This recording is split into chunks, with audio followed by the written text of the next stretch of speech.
যদি বেঁচে থাকি, যদি বেঁচে থাকি দেখা হবে কবিতার মসৃণ অমসৃণ পথে।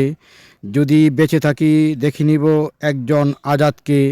আজাদ সে তো আজাদি নয়, বরং রুদ্র করে মানুষকে, রুদ্র করে মানুষের পথ, কবিতার পথ।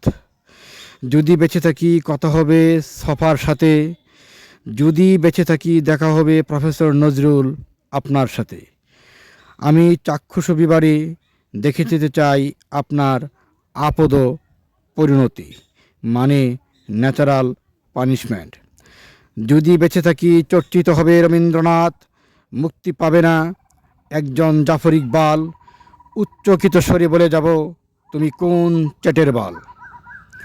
হুমায়ুন আজাদ, এমনকি হুমায়ুন আহমদ, বড় আত্মজা তুমি, বড় আত্মজা। ভুলে গেলে পূর্বপুরুষ, জন্মদাতা, পিতা, পিতামহ, প্রপিতা, এমনকি আহমদ ছফা। 1-3-2023, জাতীয় গণমাধ্যম ইনস্টিটিউট, রুম নং 109 থেকে সৃষ্টি। সময় 3টা 45 মিনিট, ঢাকা, বাংলাদেশ।